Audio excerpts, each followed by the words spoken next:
Thyroid کے حوالے سے اگر بات کریں تو تھائرائیڈ ٹھیک کرنا کوئی اتنا مشکل کام نہیں ہے. سمپل سی جو میں میڈیسن دیتا ہوں وہ میں آپ لوگوں کے ساتھ شیئر بھی کر لیتا ہوں. سب سے پہلے میں کسی بھی کیس کو جب دیکھتا ہوں تو اس کا میازمیٹک جو بھی میڈیسن بنتی ہے وہ میں ضرور پہلی ڈوز ہی دے دیتا ہوں. سب سے پہلی ڈوز میری کلینک میں نیکسومیکا کی ہوتی ہے.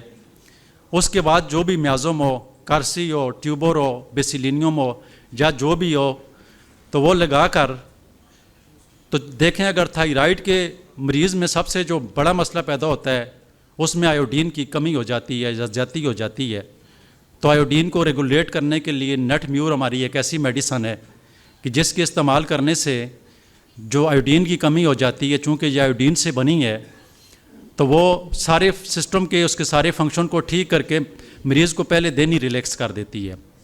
تو میں نٹ میور کو اپنی کلینک میں 200 میں لکھتا ہوں اور ہر 2-3 دن کے بعد دیتا ہوں. جن مریضوں کا گوائٹر ہوتا ہے، گلا بڑا ہوا ہوتا ہے، تھائرائیڈ فنکشن ڈسٹرب ہوتا ہے، تو میں ان مریضوں کو کلکیریا آئٹ جب لکھتا ہوں 30 میں صبح دوپہر شام دیتا ہوں. تو جب وہ نیکسٹ ٹائم آتے ہیں تو جو ان کے رزلٹ میں جب دیکھتا ہوں TSH کا میں باقاعدہ ٹیسٹ کرواتا ہوں تو الحمدللہ 20 دن میں نے تو 40 دن میں وہ بالکل نارمل ہوئے ہوتے ہیں. بہت سارے ایسے مریض جن کو ساتھ میں سانس کی تکلیف ہوتی ہے تو اس کا میں سپنجیا کا استعمال کرواتا ہوں، یہ بھی میں 30 میں ہی لکھتا ہوں. یہی 2-4-6 میڈیسن چل رہی ہوتی ہیں جس سے تھائرائیڈ کا کمپلیٹ فنکشن بھی ٹھیک ہو جاتا ہے، ان کی دوائیاں بھی بند ہو جاتی ہیں. اور یاد رکھیں کہ تھائرائیڈ جو ہے یہ آٹو امیون ڈیزیز ہے.